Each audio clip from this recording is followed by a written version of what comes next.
This is Beyond the Big Screen podcast with your host, Steve Guerra.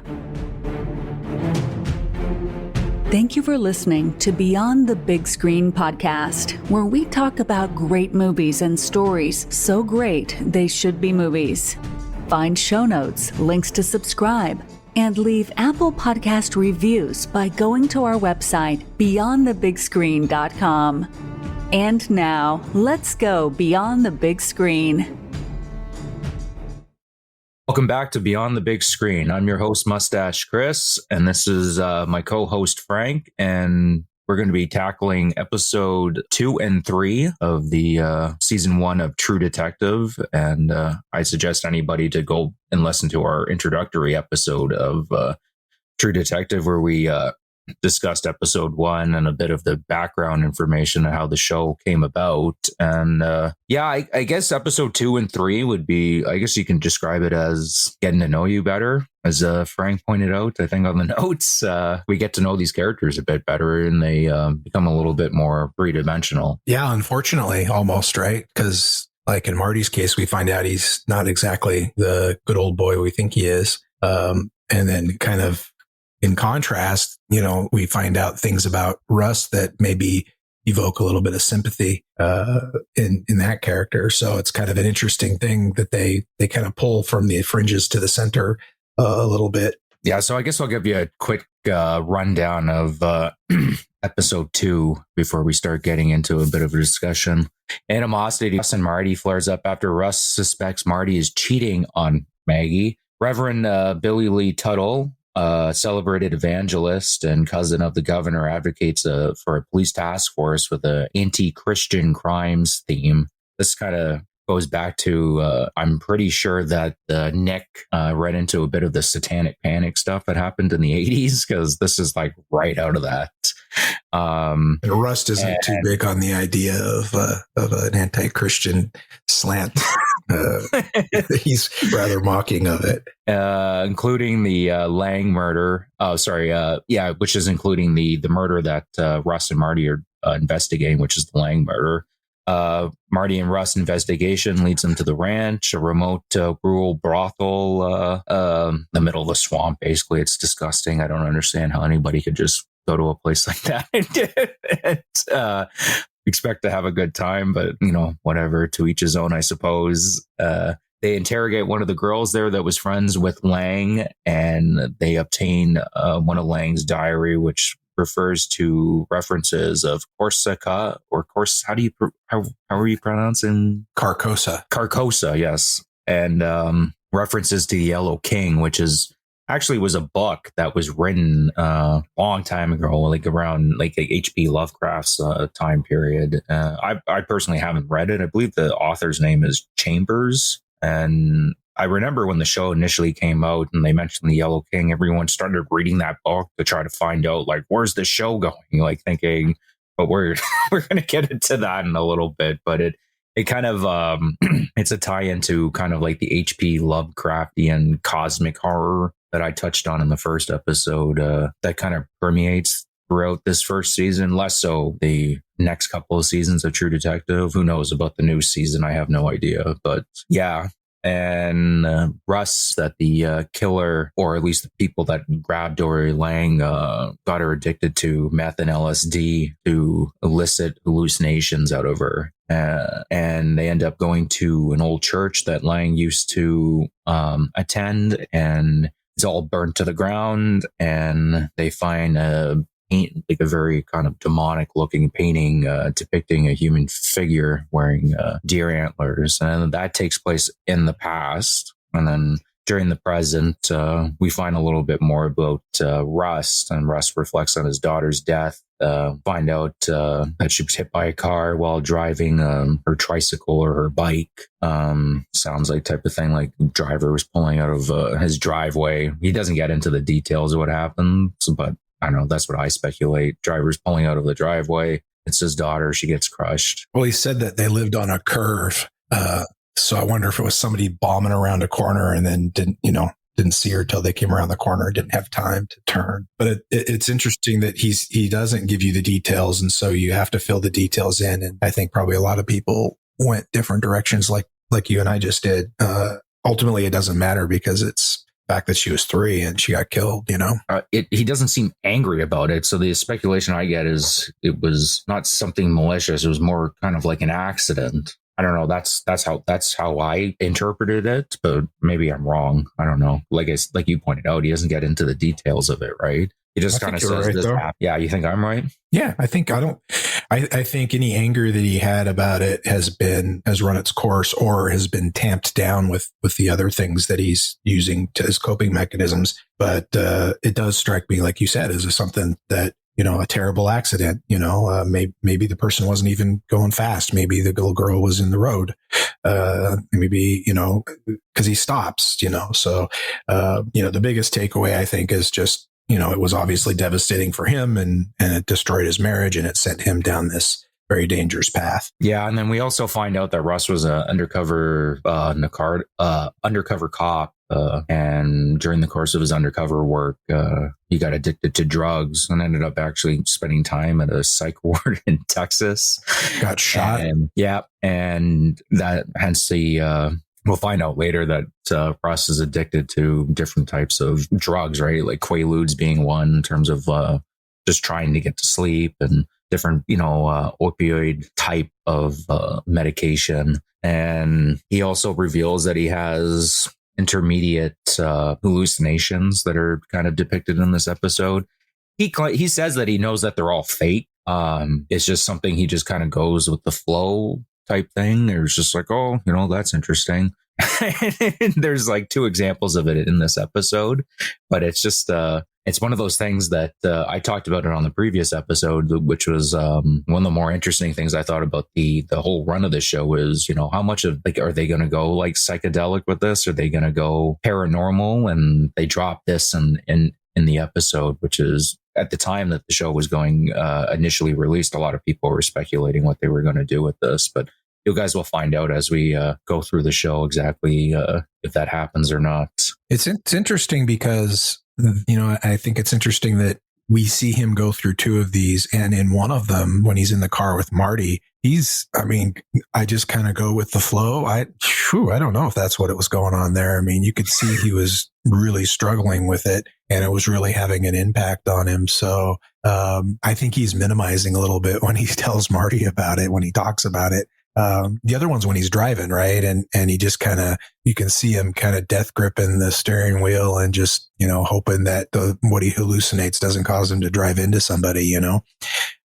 So I think they're more terrifying for him than he's willing to admit. I think that's also I think that might be one of the reasons that, like, you see Russ drive in this show, but I'm trying to remember correctly because I'm watching the episodes as we were recording these, and when they're together, Marty and Russ, I don't think Russ does he ever drive? I don't think I've seen him drive anything other than his truck. So like when he's off duty. So that could be a result of this. It could also be their partner dynamics. I mean, I've partnered a few times in my career and sometimes, you know, somebody likes driving more and somebody else doesn't care. You know, there's a guy I went through the academy with, was a good friend of mine, and we used to partner up about once a week on graveyard when our shifts overlapped. And he probably drove 90% of the time. And because I didn't care, and he was into cars, he was into racing and stuff. He loved driving. So it could be something as simple as that, but I don't think so. You know, I mean, this show is a very purposeful show. I mean, aside from a few happy accidents that happen, everything is very purposeful. And so I think by having Marty always drive, I think you're onto something there. I think that even if Marty were to offer the keys, which he's the senior partner, so it's kind of up to him. That's sort of the unwritten code. But even if he were to offer the keys, maybe Rust would say, you know, you go ahead, Marty, you know, sort of thing, because of what you're saying, because he doesn't want to put himself in that position. Yeah, it's funny you say that. I work at an auto recycler, and me personally, I really don't care about driving all that much. I know that sounds weird. I enjoy driving the big machines, like the loaders and backhoes and stuff like that, the big machines that we have at work, and I'm quite good at it. But just regular everyday driving, I care less for. I've seen so many guys at their work. They're like, "Oh, look, I put this on my car. I did this. And I'm like, like it looks cool, right? But I don't know. It's just not my thing. We're creatures of habit too, in a way. I mean, like at my house, I've got a truck. It's a Toyota Tacoma, and my wife has a Mini Cooper, and she drives my truck, and I drive her car. But if we're together, I drive when we're in the truck, and she drives when we're in a car. It's just because it's like, it's my truck and it's her car. And we're pretty sharey. We share pretty much everything, but it's interesting. We're all creatures of habit. It's like, if we take the truck, then I'm driving, and unless there's a good reason not to. And so maybe because Marty's been there and, he's the senior guy, maybe that's how it shakes out. But, I mean, and you might think it's kind of a dumb thing for us to waste 5 minutes talking about who's driving, but with this show, you can examine almost anything, and your odds are pretty good that there's some thought behind it, that it was purposeful, that it had meaning, and maybe it was just a quick throwaway piece that, that's because Marty's senior, and then they move on. Or maybe there's more to it. Maybe it's like Rust is afraid of driving, and he only drives if he has to. Who knows? But it's one of the beauties of this season is there's so much that you can examine, and you're definitely not wrong for examining it, and you might be onto something. Well, before we start getting into the episode 3 synopsis, I want to compliment you. The Toyota Tacoma, great truck. Mini Cooper, great Mini Cooper, fun car to drive, pain in the butt to work on. Anything BMW, anything German, they're nightmares. But they drive good. Yeah, we've discovered both of those truths for sure. You mentioned in the opening that this is an episode where we are getting to know these guys, and I think it really it's because the case itself over both of these episodes, and as you'll see when Chris reads the episode 3 synopsis, case is pretty stalled. I mean, not only do they flat out say it, and they get hammered on by their bosses who want to take it away and give it to this task force and just give away the red dot on the board, so it's not there unsolved anymore. Case is going nowhere. Every lead that they run down seems to be a dead end. So what's going on in these 2 episodes then? And the majority of what's going on is we're getting to know these 2 characters and getting to learn more about who they truly are. And when you start out in episode 1, you'd be forgiven if you thought Marty was a good guy and Rust was kind of a jerk and a hard person to like anyway. And then by the end of episode 3, I mean, they're much closer to the same, in my opinion, because you see, I mean, Marty's, we're going to talk about one of the themes is Marty's infidelity. Well, you see that on full display, both his infidelity and his jealousy of his mistress, which is a crazy thing to have if you think about it. Whereas with Rust, in bits and pieces, you slowly hear about his daughter and his undercover work and all this other stuff. And we're almost like Maggie in a way, in that we can show some empathy and some sympathy for him and see him a little bit differently than maybe he comes off in the first episode, because he comes off very distant in 1995 and kind of confrontational and contentious in the 2012 interviews that we see him in the first episode. So, I mean, someone looking at the plotting of this series might argue that it slows down a lot and that you don't really go anywhere with the main case. And I think that's true to a degree, although they're pulling at strings that don't come free yet, but are the right strings. But for the viewers who haven't seen the rest of the episodes, it's probably moving pretty slow. And to their mind, it's moving slow. So this is all about getting to know these 2 characters. Yeah, you mentioned about the case moving slow. I wonder, this didn't come out that long ago, but I wonder, like TikTok and YouTube shorts and stuff weren't a thing. I wonder if you took like a younger kid who kind of, not so much like for a big chunk of their life, like grew up watching these YouTube shorts and these TikToks and stuff like that. I wonder if there's just a thought I had, the pacing of the show would throw them off, because in a lot of ways it's a slow burn, right? Oh yeah, to describe it. And I just thought of it now, even though I don't think this show's that much of a slow, like I've watched like slow burns, like you're, like an hour movie or something like that. And like, you're like, oh, slowly it's building up, right? Like, to me, there's always something happening. It's just a matter of what you find interesting or not, right? Like, to me, the dynamic between, it's mainly just Russ, listening to Russ talk and then seriously thinking about the stuff that he's talking about keeps me engaged. But I guess for a lot of people, that probably wouldn't necessarily be the case. Because I remember when the show initially came out, everyone was like, they were all obsessed with the case. It's like, oh, like, what's going on here? And like, to me, like the case for the most part was interesting, and it gets more interesting as the series goes on. But it was always kind of, I don't know, I always felt like it was kind of secondary. It totally is. I think the case is the vehicle by which we get to see these characters evolve and change and their relationship over the 17 years, something like that, whatever it is, 95 to 12. And so I agree with you. I think while the case is a bit of a slow burn and it doesn't go anywhere in these two episodes, well, it doesn't go anywhere fast in these two episodes.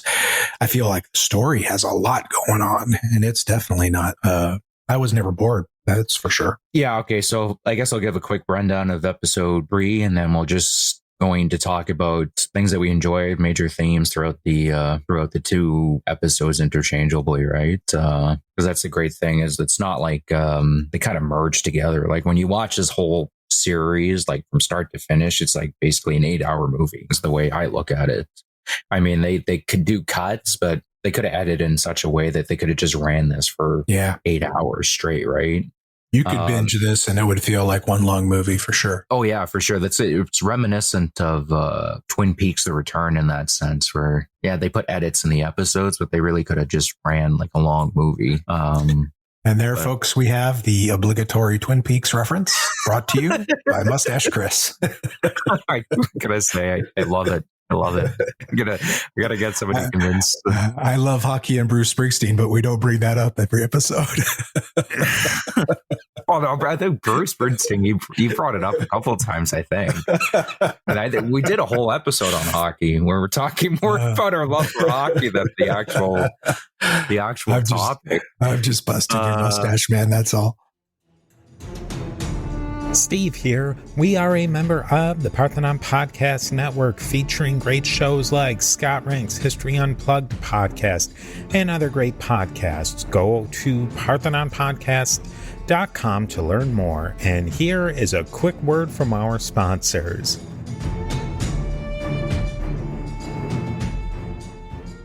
So the synopsis for episode 3 is Marty and Russ, after speaking with the pastor, with the pastor, that they end up finding where Doria Lang went. They moved, and now they're like a traveling church is the best way I can describe it. It seems like they don't stay in one place for too long. They go from tent revivals.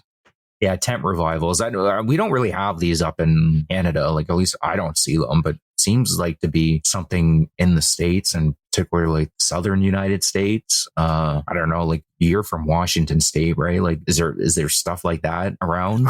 I'm not familiar with it here in Oregon either, or when I lived in Washington. So, I mean, it is a big country, much like Canada's a big country. There's cultural differences all across it.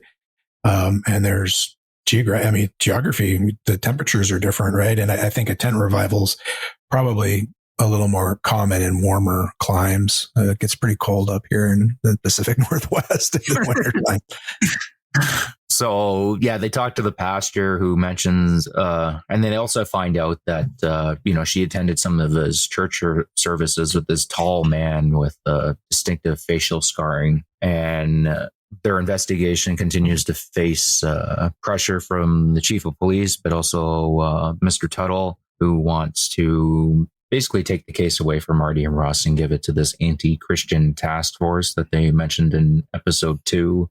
Maggie tries to hook up Russ with one of her friends. They go out for drinks. Marty sees his mistress having a good time with another guy. He gets drunk, finds out, goes to their place, loses his mind, and Russ claims he's not psycho in the process. Claims he's not. Yeah, he looks like, Woody Harrelson just on a normal day without even acting crazy looks a little kind of psycho. I know that sounds mean considering I believe his dad was a hitman, was he not? I don't know much about Woody Harrelson outside of his roles. That is the thing. I'm 100% positive about that. I remember me and Steve were talking about doing an episode for Organized Crime and Punishment show because I think it was a couple of years ago, I saw like a YouTube video of somebody saying like, oh yeah, Woody Harrelson's dad was like a criminal. And then I started looking into it and I was like, this is wild. How did I not know about this? Russ, through his own personal, I believe he's working off the clock here. He's doing investigation of like other murders because we find out from episode 1, he's convinced that this Doria Lang wasn't the first murder. There had to have been other ones, right? Too sophisticated to be his first murder. Oh yeah, well I would have thought the same thing too, right? I would have actually probably got pretty pissed off if somebody was telling me like, oh yeah, like no, this is just like a one-off. I'm like, what? Really? Yeah. All of this work and this is just like a crime of passion? Like, give me a break here. I would have got like really angry with them. Be like, how are you a cop?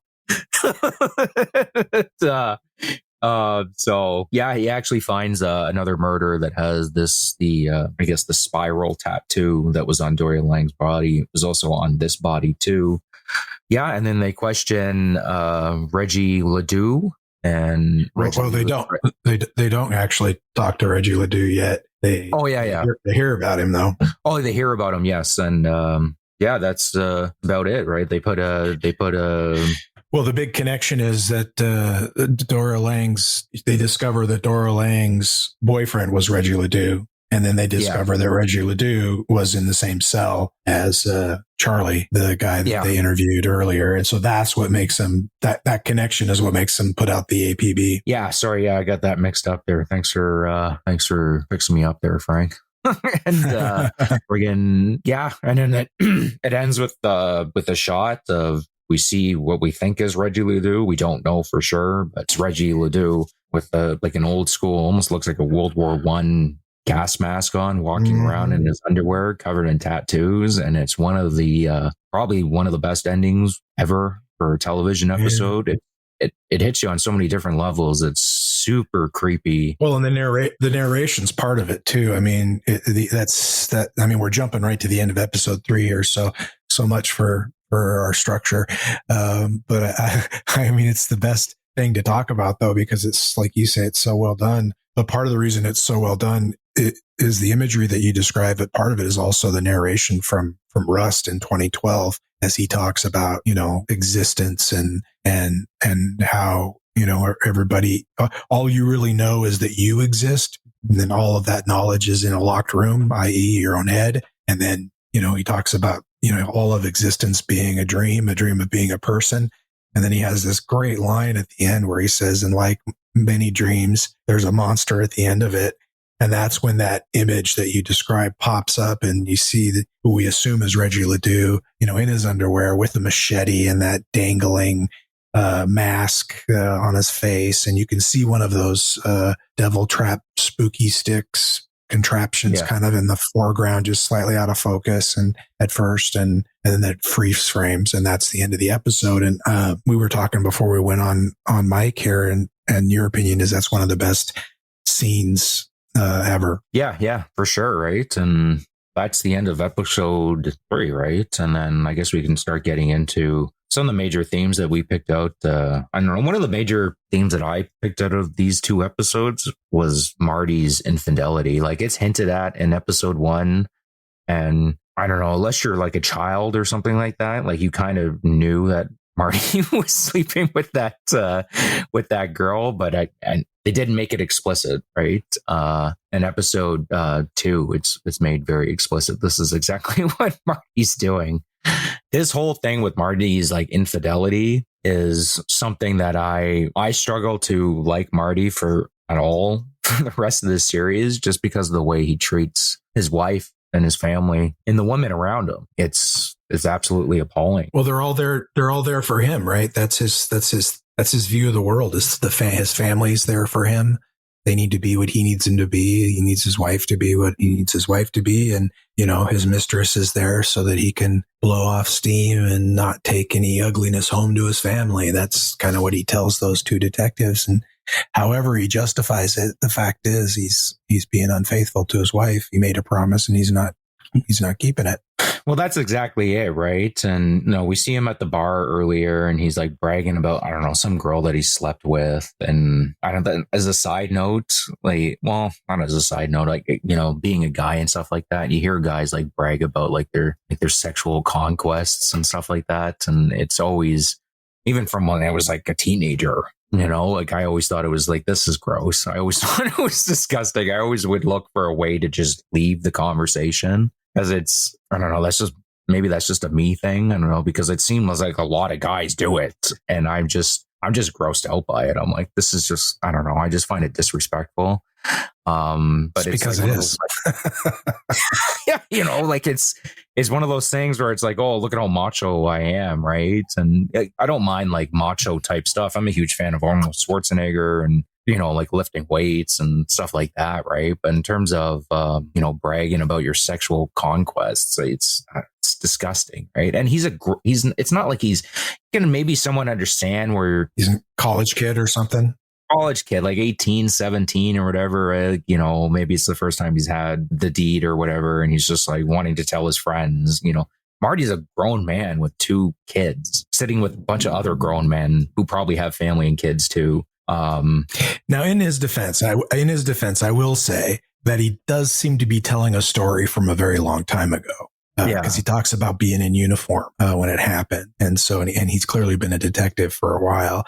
So he's telling war stories, and telling war stories is not just in cop culture, but, it's a people, at least a male thing, of telling different kinds of war stories. Some of those are sex stories, and I'm not big on those either, but, guys tell stories about, that they tell stories about fights they got in, funny situations, whatever. At least he's not talking about something that happened last week, which, not that everybody doesn't know. I mean, he comes straggling into the office. They know exactly what is going on. He got drunk and was out with his mistress, and it's unspoken, barely unspoken or barely spoken, however you want to look at it. But everybody knows, but they don't necessarily talk much about that, but they sure will talk about the stuff that happened like after the statute of limitations has expired on it.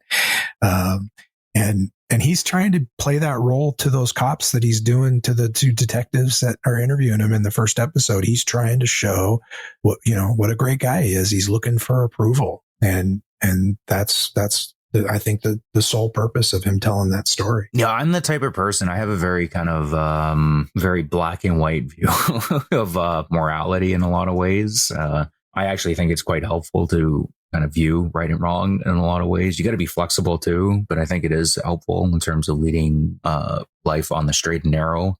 And the part that gets to me that's so despicable what Marty does in his infidelity is, he's drunk and he's calling up his mistress, but that he's called his wife earlier that night and said like, oh, I'm going to be working on the case with Russ, or I'm going to be doing something. This is why I'm not going to be home. And he's leaving his wife there by herself with their 2 kids, the 2 kids that are pretty much begging, like, can daddy be home more often? And he's out sleeping with his mistress. Now, like when you get married, like you make a promise. Now, some people get married in church. Some people don't get married in church. When you get married in a church, you're making a promise not to that individual, not just to that individual, but you're also making a promise to God saying, I promise that I'm going to be faithful to this person, come thick or thin. The Bible literally says, like, if you're like a Catholic, it's like sexual immorality. That's the only justification for divorce. But, we're not going to get into the theology of it. It's the importance of the promise that you've made to that individual. And Marty just does not care about that promise that he made to Maggie. And by extension, his family, that he was going to be loyal and faithful to her and to his family. He doesn't care. I don't know if he doesn't. I don't know if he doesn't care, Chris. I think and I'm not excusing it by any means. I agree with you, but I think he justifies it to himself that he's doing this to keep the ugliness away from them, that he needs this to be able to be the man that they need him to be when he's at home. Now, he's wrong. and he isn't that man very often. So it's clearly a hollow justification, but I don't think he doesn't want to be that man. I just think he's just using these justifications to do the things he wants to do. And if he feels like if he says he needs to do them and that they're for the good of everyone involved, then, somehow it's okay. Justifications, rationalizations, these are things that people use when they think maybe they need to, and certainly if you're fooling around on your wife, that brings up that need. See, the part that gets to me though is that when it cuts to like interviews in like 2012 and stuff like that, there's moments where he's still justifying it. After, of like, course. It's like, like this is exactly what, isn't this like, this is a healthy thing to do. And I'm like, no. You have like all the wreckage that you left behind, and somehow you not learned a single thing from this. Well, and again, he's trying to make these two detectives like him in the same way. He wanted the people in the bar to like him and to have this image of him. And so even though they know he was fooling around, he has to find a way to justify it so that he doesn't lose face and he doesn't lose standing in their eyes, and I think that's just part of his psychological makeup. I think he seeks approval, whereas Rust has zero interest in whether or not you approve of him whatsoever. And that's just one of the differences, one of the contrasts between these two characters. That scene in episode 2 where he goes to visit Lisa, the court reporter that he is involved with, that is a famous scene. I mean, that nude scene that isn't really even a love scene because there's not a lot of actual sex that takes place. There's just some setup and some nudity, and then the aftermath they cut to. I read an interview with that actress Alexandra Daddario, and she said basically that really supercharged her career. That like the day after that episode ran, their agent called her up and said, "Yeah, the phone's ringing off the hook. Everybody wants to work with you." Now, what does that say about Hollywood? I guess, because I mean, she goes completely nude in this scene, and she's has a very very nice figure to say the least. And it garnered a lot of attention. In fact, so I'm in the subreddit for True Detective. There's a Reddit, which, Reddit can be pretty hit or miss. There's some subreddits that are just not really worth your time. They're kind of dumb. The True Detective subreddit is actually, like 90% really interesting, thoughtful, examination of this series. And has some really smart, takes on different things, all 3 seasons. But as you might expect, kind of an emphasis on this first season because of its magnificence. If people are interested in True Detective, that's a great place to go and see, questions being asked and answered, different alternate views of things. And then of course, the wider ranging topics that, it brings up. And that was where I saw that there's actually another subreddit that is dedicated 100% to that scene in True Detective with Alexandra Daddario. And it basically, if you go to it, it's definitely not safe for work, but it's essentially people with different takes and video collections or GIF collections or whatever of that one scene there where she gets naked. And so that is a testament, I suppose, to how impactful that particular scene was, I guess. But Marty is obviously, I mean, he's into her, right? He's possessive of her. We see him extraordinarily jealous, later on. I can't remember which episode it is, if it's still episode 2 or if it's in episode 3, but when he's out with his wife and Rust on the double date that she set up, he's just jealous as can be that she's there on a date with somebody, which strikes me as really weird how you can, I mean, you're fooling around on your wife, but you're going to be jealous of your mistress. I mean, it's a strange, I mean, does that emotion make sense? I mean, and is there a German word that describes it? Well, it basically comes down to it. It's how he views the world, right? Where literally everyone that inhabits this world is kind of like a tool, that Marty uses for a particular task. And once the tool doesn't work, it's either, you smash it on the ground or you get angry with it. And why aren't you doing what I'm supposed to be telling you, right? Like Marty doesn't see people as individuals. He doesn't see people as, how can I improve this person's life? How can I make this person's life better? What can I do to help this person? He sees them as a role, like they play a role, and that's what they're there for. Yeah. What can I get out of this person? Right. And his mistress sleeping with another man is going to screw up everything. Right. And the way I think he views it, right. It's like, well, this is the girl that I sleep with to, get away from the wife and kids, keep my family intact. And you're going to screw that up by, sleeping with somebody else. Like, you're not allowed to do that. That's not how you're supposed to be. That's not how this tool is supposed to work. And I don't really like Marty at all, because I've known lots of people like this in my life where this is how they view people in general. And it's very sad, right? And because I come from like a religious background, and I look at stuff like this, and I used to get very angry when I would see people like this and doing stuff like this. But now as I get older, I find myself just getting more disappointed than angry. People might think this is great, but I'll actually confront people like this. I'm like, you do realize this is how you treat people in your life, right? Have you ever stopped and thought for a minute that you maybe could treat your friends a little bit better, or, your wife and kids? Sometimes, it does. Sometimes they don't like that. But, so you are a little bit like Rust. You're a Rust Cole who doesn't mind his own business.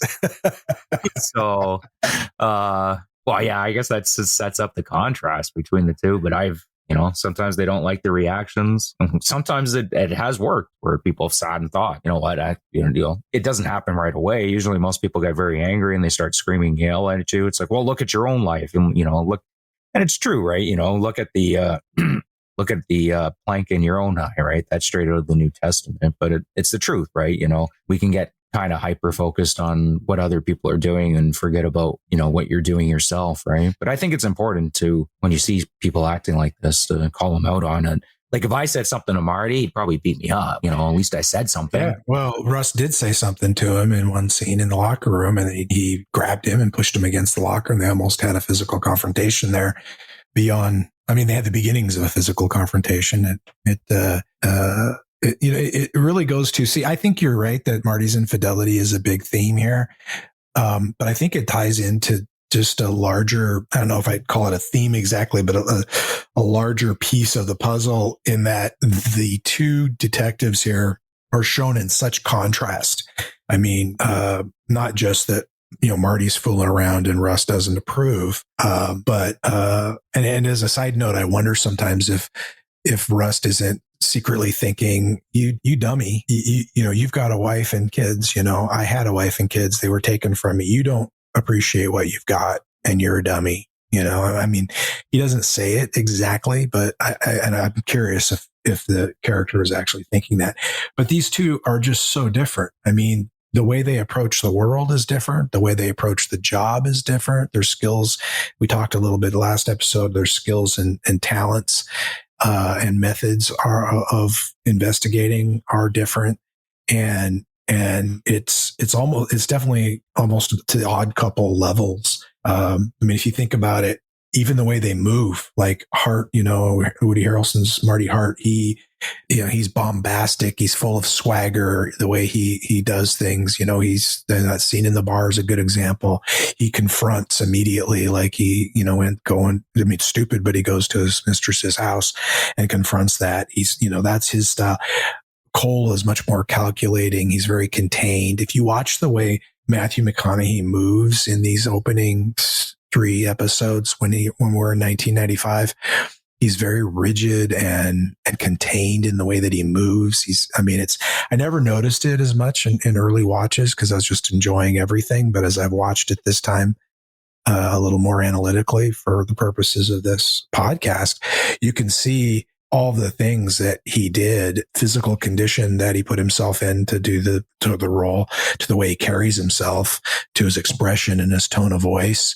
The 1995 Cole talks differently than 2012, than the rest does in 2012. And so, and Marty is pretty much the same in the way he talks. He's a little bit more calmed down, but just a little bit. To me, it's interesting how different these two characters are in every every way.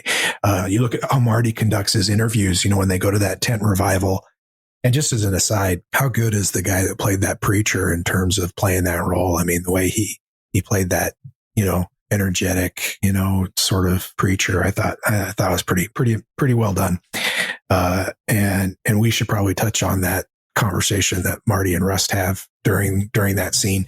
But after that is done, we see them doing some investigating, and you see Marty, he's walking in the field with these two women. Interesting that he's interviewing the women, by the way. He's just walking and chatting with them, and he's chatting with them in a very like neighbor on the porch sort of way. Whereas, Rust, he's his interviews are almost interrogations. It doesn't matter if it's a witness who wants to talk to you or not. He treats them all like they're interrogations almost.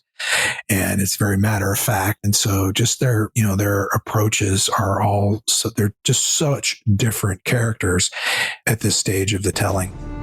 Steve here with a quick word from our sponsors.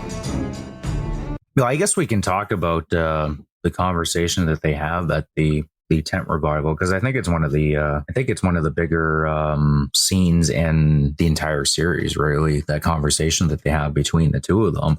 And religion's always kind of a touchy subject to bring up, because people, I don't know, they have such strong opinions of whether they're a believer or not a believer. I think things are somewhat changing.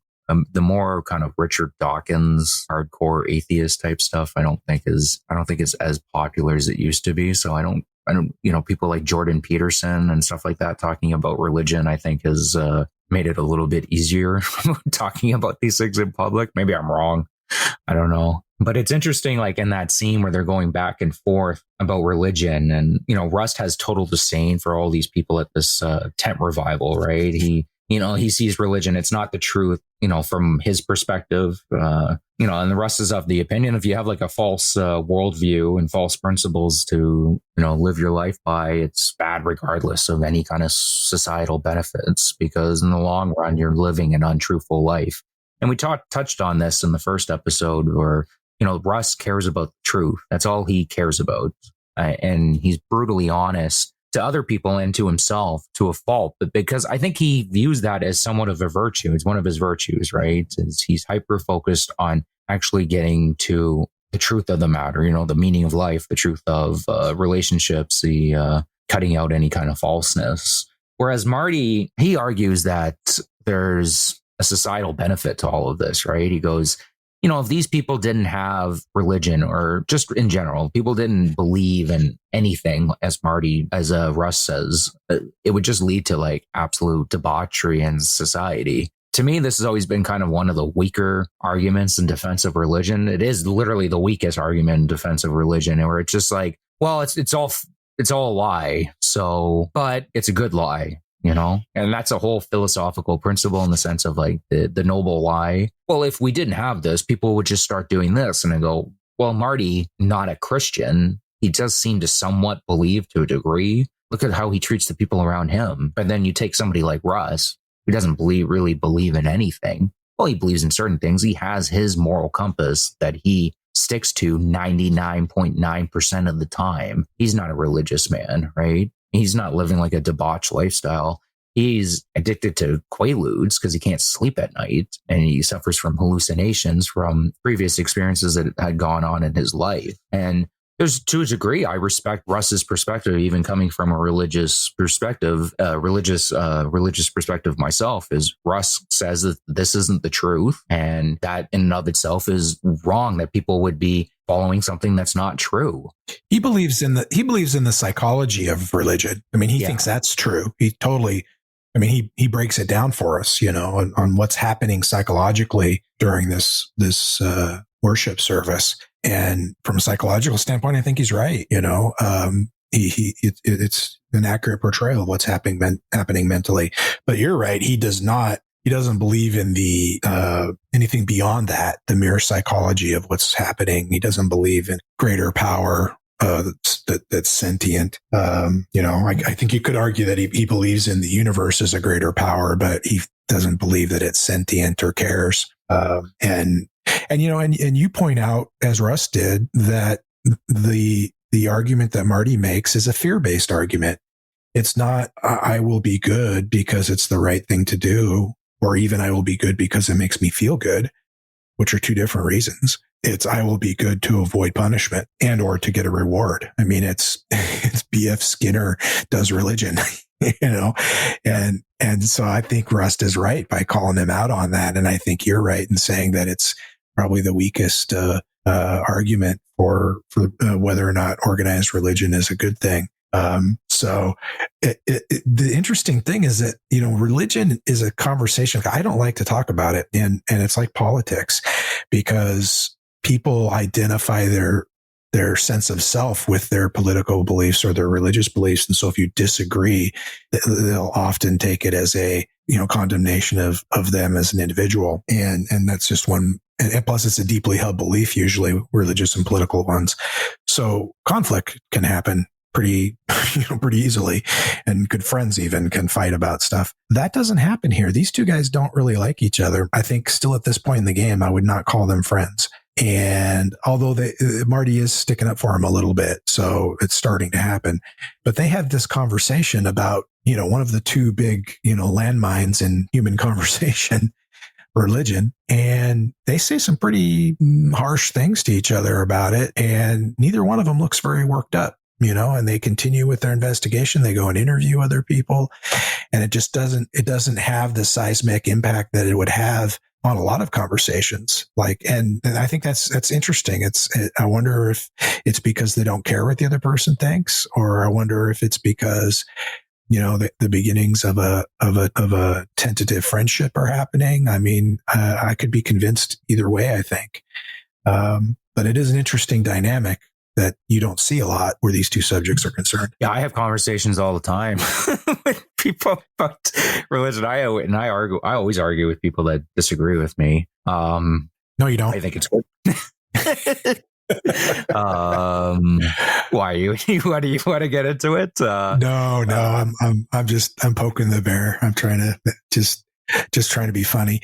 But this is a show that, religion in a very loose terminology of it. I mean, not necessarily Christianity specifically, although it's in there, but you could argue from at least an anthropological viewpoint that what the Tuttles are doing, what Errol Childress is doing, spoiler alert, that's who the killer is, is their religion. It's their religion. And so you can't talk about True Detective and not at least talk about religion, at the very least, in how it's woven into the plot and into the characters, because, I think the people who are doing these horrible, horrible acts to Dora Lang and to, what was the woman's name that was found in the river, the older case that Rust turned up, Rianne Oliver or Olivier or something like that. Nothing justifies what happened to these women. I mean, and they were human sacrifices. But the fact that they were human sacrifices means that they were part of a religious rite. And so you can't talk about this and not touch on religion, at least as it's depicted within the framework of the show. I mean, you don't have to get into a larger discussion about what you or I believe, but it is important that it is, what the characters believe and what's motivating them. And the fact that Rust is a nihilist and a pessimist and probably an atheist, and that Marty is a Christmas and Easter Christian, that's how I would describe Marty. And I'm sure he probably grew up reading the Bible, probably attended church. And, growing up, but I don't think he goes now. And I think he's, just, one of those that shows up Christmas and Easter, sort of thing. They're coming at, because these are their viewpoints, they're coming at this situation when they encounter other viewpoints, religious wise, they're coming at them differently, because I think the people in this tent are way more devout than Marty is. He might not want to admit it. And he might look down on it because they're worshiping in a tent and not in a, brick and mortar church. So he might have a little elitism going on there, but he defends them And at the same time, I don't think he's as devout as them. Whereas, Russ doesn't have any respect for their beliefs whatsoever. I will point out, though, that Marty does rightfully point out to Russ in this entire conversation. He goes, for a guy who claims he says that there's no meaning to the world and everything else is pointless, you seem to worry about it a whole lot. You sure do fret about it a lot. You sound panicked. And honestly, that would be my argument to Ross, as coming from a religious background. And, me and him were having conversations, right? And I'm sure he'd probably say some stuff about me that would, make me question maybe some of my religious beliefs or some of my held beliefs. But that's why it's kind of good to have conversations like this. I would point that out to him. I said, for a guy, you claim that there's no point to this world. You seem to worry a whole ton about it. Why do you think that is? Well, and Russ doesn't answer that question, but the answer really, we live in a country here in the United States, and I think Canada is similar in this regard, where the primary religion that you see around is Christianity, and Christianity extends beyond just those people who are Christians and who worship, every Sunday or whatever. The cultural impact of that religion is much wider than than just the people who adhere to that religion. And so as we grow up, all the answers to the big questions that we might have, the most ready answers that are available and that are frequently given are those that are Christianity based answers to these questions. And if you reach a point in adulthood where you reject Christianity as nothing other than another religion among many, and essentially just another mythology that's in place to explain the world. If you reach that point, then it's incumbent upon you as an individual now to go find what you think might be the actual answer. And that's a much more difficult proposition. There's a lot out there, and not all of it is something that you could adhere to or agree with. And so I think that Rust has spent a great deal of his time trying to find out that if I don't believe what the Christian Bible tells me and what their religion tells me, and if I recognize that most other major religions in the West are much similar as a model. I mean, Judaism and Islam are not radically different from Christianity in the broadest sense of things, then where do you look? Well, you have to study. You have to look elsewhere. And so he would be a seeking mind, and a seeking mind asks questions. And so he's asking questions. And so Marty says he sounds desperate. I think he is desperate. He's desperate to find answers, and he's looking for them. Now, I just took 3 minutes to explain that, and they're not going to do that on the show. It's not an important enough of a point. And I don't think character-wise, Rust is going to take the time to explain that to Marty, because Marty would just, raspberry it, and, it wouldn't sit with him. It wouldn't serve a purpose to try to, educate him. He's going to just dismiss it. So that's what I think's going on with Rust there. Not that it's not a good line from Marty. And one thing it does too, Chris, and I'm glad that you pointed it out for this reason too, is it does put them a little bit on equal footing there. Like it doesn't look like an uneven debate at that point. Whereas in a lot of the different scenes, Rust is the intellectual superior. Like he's educating Marty, or he's putting Marty in his place. That happens a few times. But in this conversation, it's very, you could, it's a 4-3 win for one of them. It's not a 6-0 blowout, right? Like it usually is. And so, and you can decide who's got the, upper hand, who gets the overtime winner or whatever, but it's more even, of a debate, both of them making interesting points. So I think it's one of the biggest scenes. I mean, I think it's one of the top 4 or 5 scenes importance wise in the entire series, a season anyway.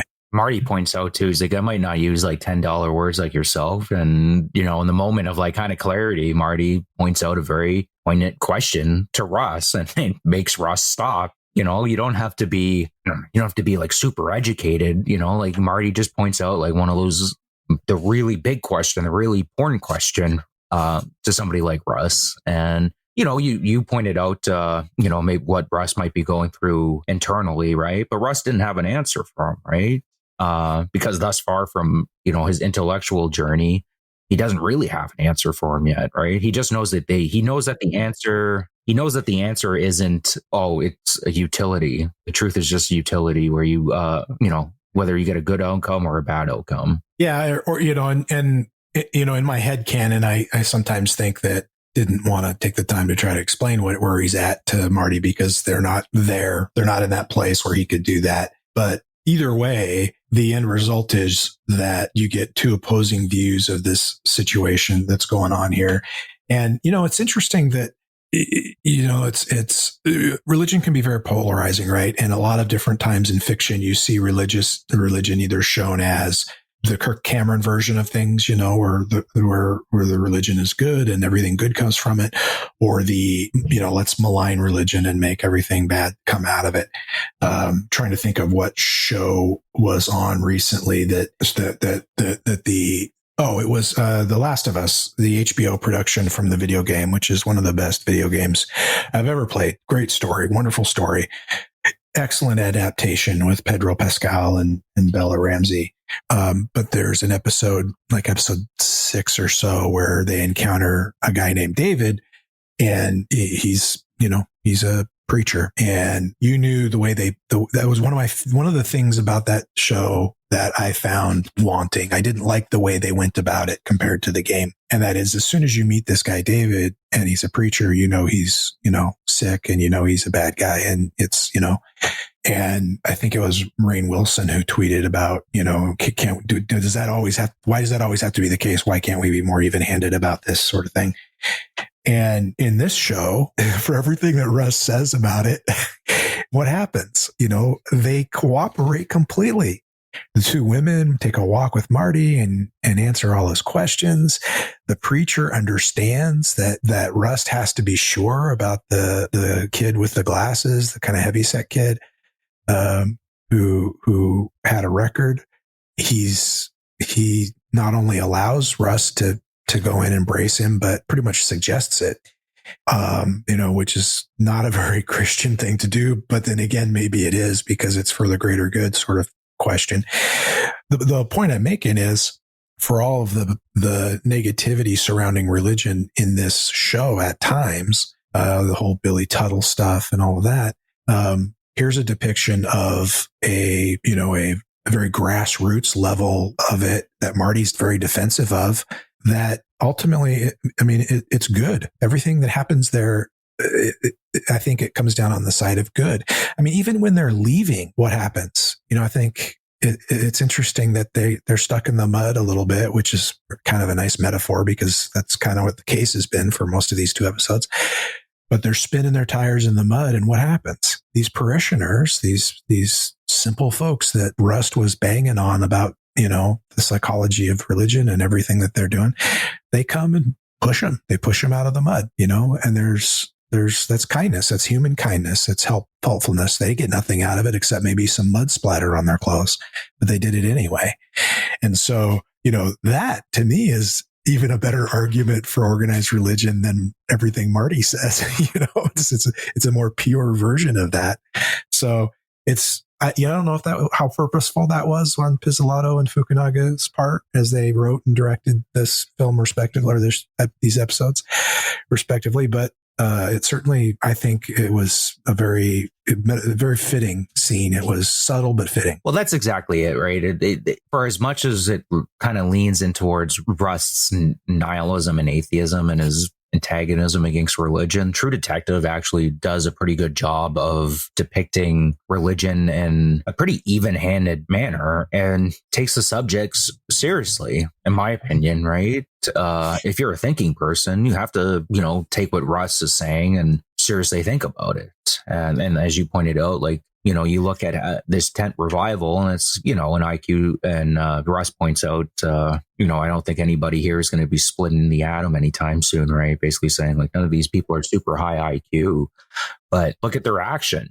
Their actions are representative of their faith. The pastor taking he was castrated man in, right, when probably nobody else wanted him. The church congregants helping the car getting pushed out of the mud.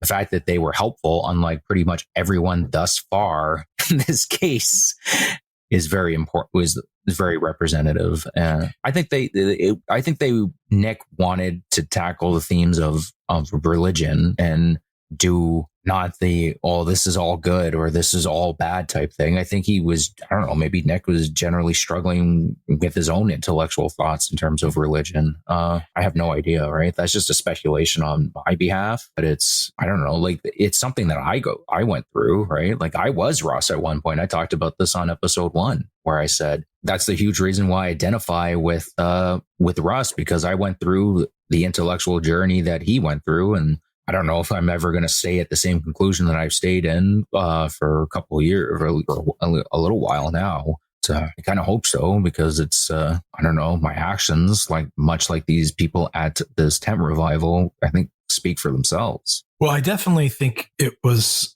something that on their mind, because there's just too much of it throughout the series not to have been.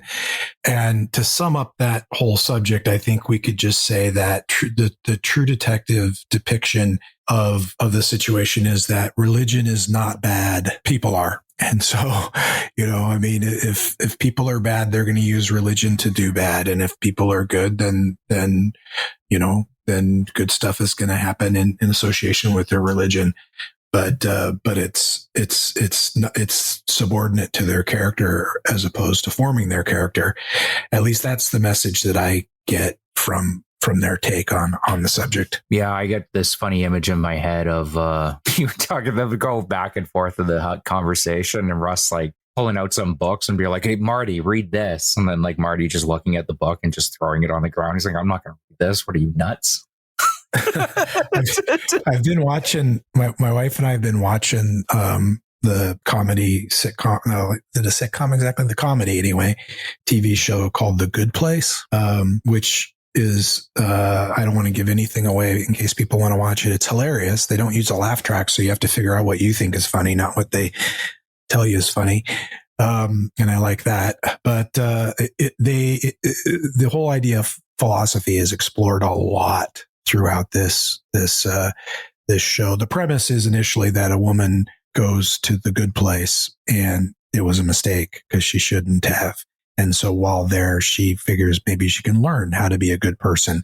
And so another person there who is a moral philosophy professor agrees to teach her how to be a good person. That's the setup. And so they get into a ton of philosophy and stuff. And so a lot of the stuff we're talking about here that's handled in a very serious way on this show is touched on in a very comedic fashion, but no less accurate. Oddly enough, if you like True Detective, you might like The Good Place. Steve here again with a quick word from our sponsors.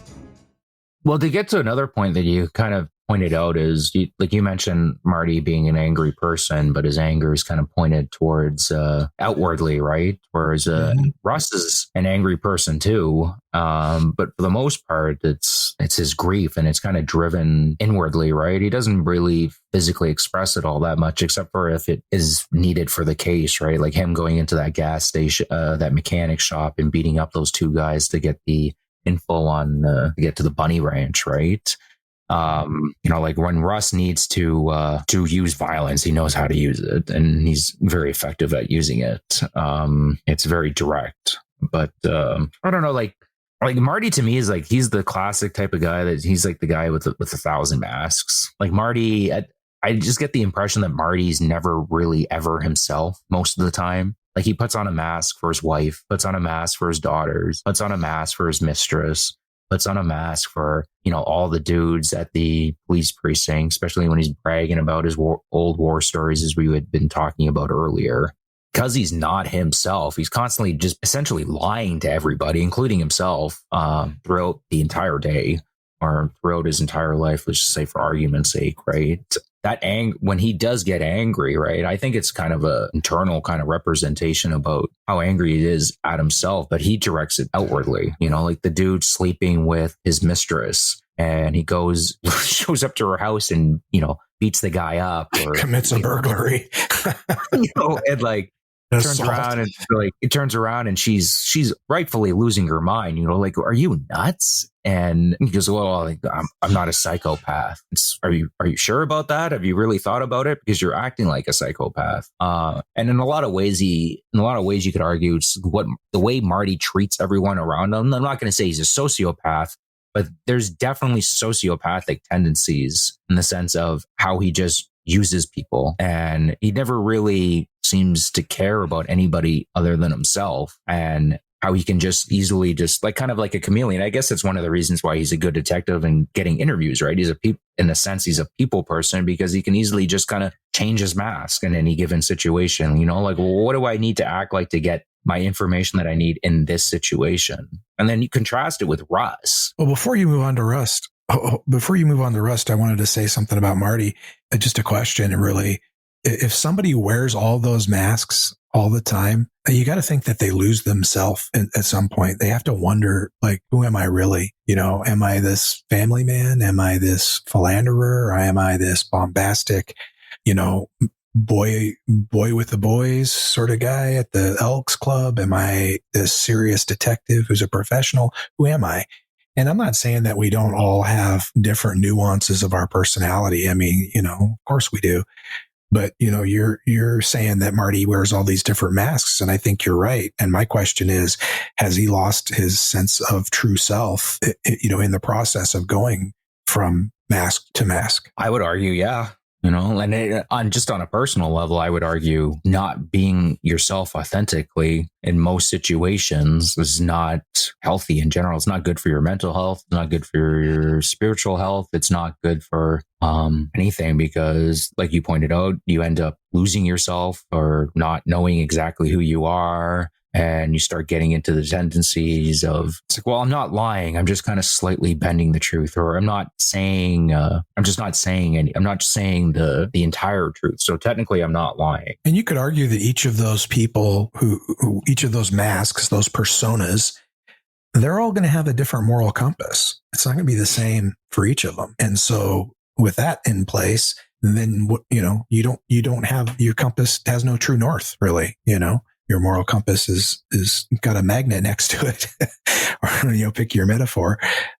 Whereas you were about to move on to Rust, and he's a different matter where that's concerned. Well, yeah, and then you contrast it with Russ. Like Russ, on the other hand, he's so brutally honest with himself and others. It comes at the cost of being depressed, really, and being socially unsettling to be around. But, Russ is able to keep his emotions in check, and this is just my opinion for the most part, because he understands himself better than 99% of the people around him. He has a moral compass. That's the interesting thing about Russ, is he'll argue that the world is pointless and, everything that we do doesn't matter, right? But he has a moral compass that he sticks to better than 99% of people. And this is including religious people, not religious people. There's not very many people that you meet in your life where they stick as close to what Russ thinks is, what Russ thinks is right and wrong as he does. And it comes at a cost. There's a certain piece to it because you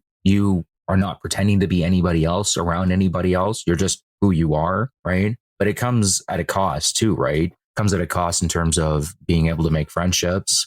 It comes at a cost of the risk of depression and being morose, which is understandable when you kind of think about it logically. If you have a really good sense of right and wrong, a good moral compass that you stick to, and you're around people who do not have the same kind of seriousness in terms of sticking to this moral compass of right and wrong, how can you be friends with these people, right? And this is one of the reasons, like I can really relate to Russ a lot. Where it's not surprising, I don't think, but it's the whole thing. I have a hard time trying to make friends sometimes because I see people doing stuff, and I'm like, why are you doing this? You shouldn't be doing this. And most people just don't want to hear it. Not like nosy in the sense of being like in this, like, why are you drinking? Do you not? I saw what happened to you last weekend. And yet you're here 2 weeks later, you're drinking again. Like, what are you doing? Why are you treating this person this way type thing, right? And I asked them, I said, is this really what you want to be type thing? Most people don't want to hear it. And people don't want to have their shortcomings pointed out to them. That's weird. Whereas I'm weird. Like, I don't mind people pointing them out to me. I can be indecisive. I can be, indecisiveness, I think, can be. Well, then you really should watch The Good Place, because that's the primary, characteristic of the moral philosopher in that show. But you make a good point. Rust is very clearly like he has one moral compass because he has one, he doesn't switch masks. I mean, the only time you really see him put on a mask is when he's doing interrogations and he's having to be someone in order to make, to get a confession. That's a utilitarian purpose. And that's the only reason he puts it on. And he doesn't, like, nobody else sees it except, everybody else sees through it except for the person being interrogated.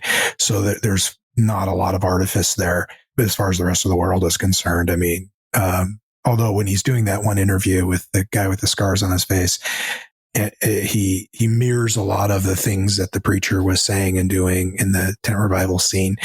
And you can see Marty's impressed when, as he's watching it happen. I would say, cause I know we're coming up on the end of the episode here. So, I would be remiss if I didn't say that these two episodes, I think, have two of the very best lines, ever, but certainly in the series. And the first one is where they're riding in the cars. I think we talked about this in episode 1, where they're riding in the car and Marty is, believe it or not, actually struggling with switching between these masks that you're talking about. And he asks Rust, do you ever think that you're a bad man? I mean, he's like having a philosophical crisis here, an existential crisis of sorts. And Rust's answer, no, I don't wonder. The world needs bad men. We keep the other bad men from the door, is just so classic. I mean, it reminds me of Alonzo Harris's statement in Training Day about how, it takes a wolf to catch a wolf. And we could do a whole episode just on the idea of what is necessary to catch bad people. How bad can you become, and how acceptable is it for you to become how bad? In order to accomplish that, what is the cost to society? What is the cost to the individual? I think in this show, we focus more on the cost to the individual, how it affects Rust and how it affects Marty. But that's just a great, great line. Yeah, one of my favorite lines, and might seem like an odd choice, but believe they're going to the tent revival and they're sitting there and they're having lunch or whatever, right? And, Marty says something about, I try not to be too hard on myself, right? And Russ is like, well, it's easy when you don't have a conscience. People incapable of guilt. Yeah.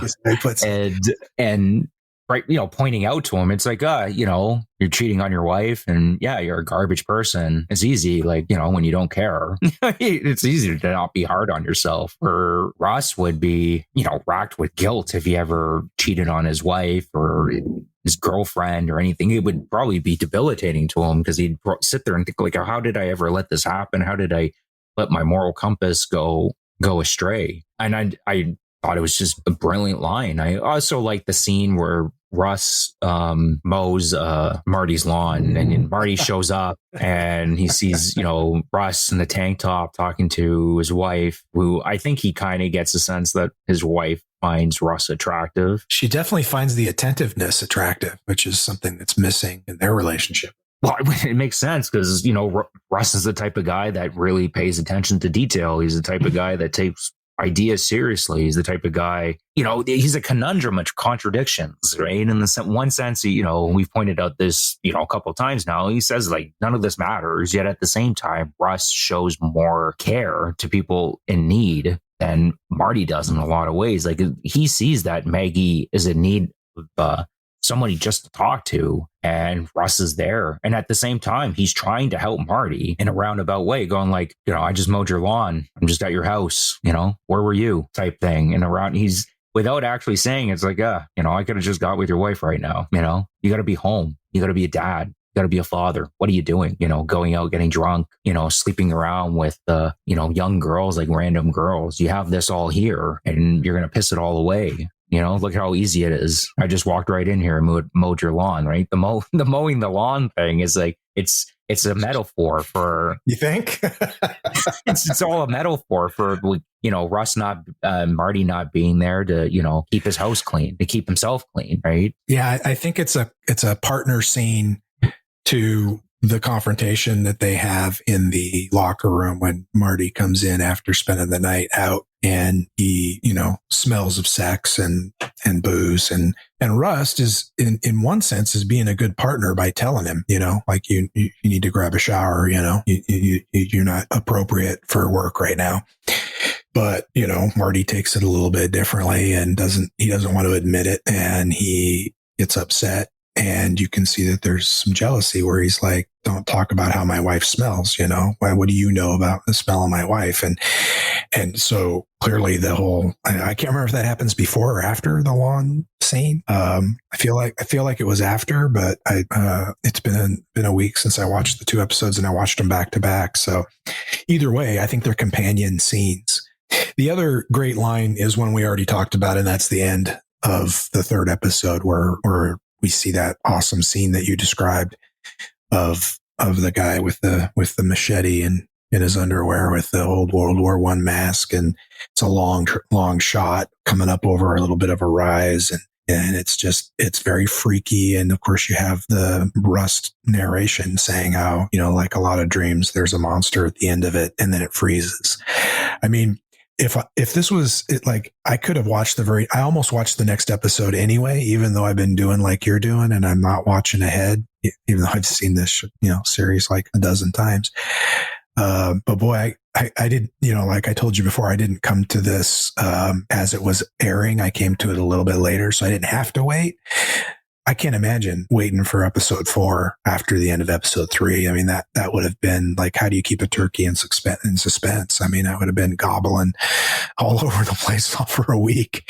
I mean, it was just a really well done cliffhanger. Well, yeah, I watched it when it was coming out. So I remember seeing the end of that episode and I'm like, this is incredible. Like just that shot, Reggie or whatever with the tats and then the underwear and then the mask. And I was going nuts. Like, well, we're going to find out what's going on here. We're going to, these guys are going to crack the case. I don't know what they're going to do with the rest of the show, and then episode 4 happens, which I don't want to give too much away, but we're going to have to wait. You'll have to wait a bit. So, and, but episode 4 is amazing too. But this whole series is amazing. That's why we're talking about it. So final thoughts. I mentioned in the first episode that this show does a couple of things that I always enjoy as a storytelling construct, and that is the multiple time periods, whether those are done sequentially or whether they're done flashing back and forward like here. I like that. I like to see the evolution of characters over a great deal of time. That I enjoy that. And then the whole the interview construct as part of the storytelling device. I like that too, quite a bit. I mentioned the film Mortal Thoughts with Bruce Willis and Demi Moore. Demi Moore's the star of that movie more than he is. They did a great job with that as well. But those things forward this story really well, but it's, the incredible writing and acting that really drive it. And I mean, when you've seen something a dozen times and it's still captivating, a TV show, that's telling you something. Oh yeah, for sure. And I guess one of the scenes I kind of, for final thoughts or whatever, I thought it was funny and also disgusting at the same time, as they go to the bunny ranch and Marty's, he's furious that there's some underage girl that's working at the bunny ranch, and he's going back and forth with the lack of a better word, she's a pimp, about, the morals of the situation, what have you. And, Marty gets kind of called out on his bullcrap a little bit, but he does go up to the girl and he hands her, I don't know, whatever cash that's in his wallet and tells her, go do something else. Right. And Russ saw Marty do that. And they're both walking to the car. And Russ goes, well, is that a down payment? And Marty's like, oh, do you really have to crap on anything decent? And it's done as humor, but Russ is not wrong. Do you know what I mean? He's not wrong. Like, and it has multiple meanings. Is it a down payment as in that, she's a prostitute and he's making a down payment? Or, is it a down payment on him trying to kind of buy his way into heaven, essentially, like do good deeds and stuff? So, the way I interpreted was like Russ is like, you're just going to end up sleeping with a girl like this anyways, right? You might as well just get the payment out of the way, first thing, and, you're good to go, right? Rightfully calling out Russ on the way he treats the women in his life. So I always thought that was, I always liked that scene. You know, is this a down payment? It's great. Well, next episode we'll be back and we'll talk about episodes 4 and 5. So we'll be moving into the meat of this season. Oh yeah, I spoke. So yeah, so we're going to do episode 4 and 5. Very different episodes actually from episodes 3 and 4 that we just covered, or I'd say 3 and 4 are much more, like Frank pointed out, rightfully so. It's getting to know you better. It's kind of a slow burn. Episode 4 and 5 is definitely not that. There's give you a little hint. There's a massive action sequence, which is probably one of the best action sequences filmed in TV history. I don't know about film, but TV, I think it's definitely right up there. Just that, that shot you're talking about that's been done in movies, but maybe not on television, is just another indication of how, during this time period, shows on HBO and Showtime and some of these other premier cable networks, they started approaching television with the sensitivity of filmmaking as opposed to shooting a TV show. And while there's still differences between that and feature films, I think the quality jumps up when you start approaching your TV show with that sort of a sensibility. I mean, I mentioned in our first episode that the first time I really noticed it was when Michael Mann was making Miami Vice, and how that was like my dad called that a 1 hour movie every week, and I think he was bang on. That's what made one of the things that made it attractive. And this is not shot as like a typical TV show. This is shot, like you said, this is an 8 hour movie. It's a 7.5 hour movie broken into 8 episodes. I hope you guys enjoyed this, and, come in, stay tuned, because, the next episode is going to be a blast.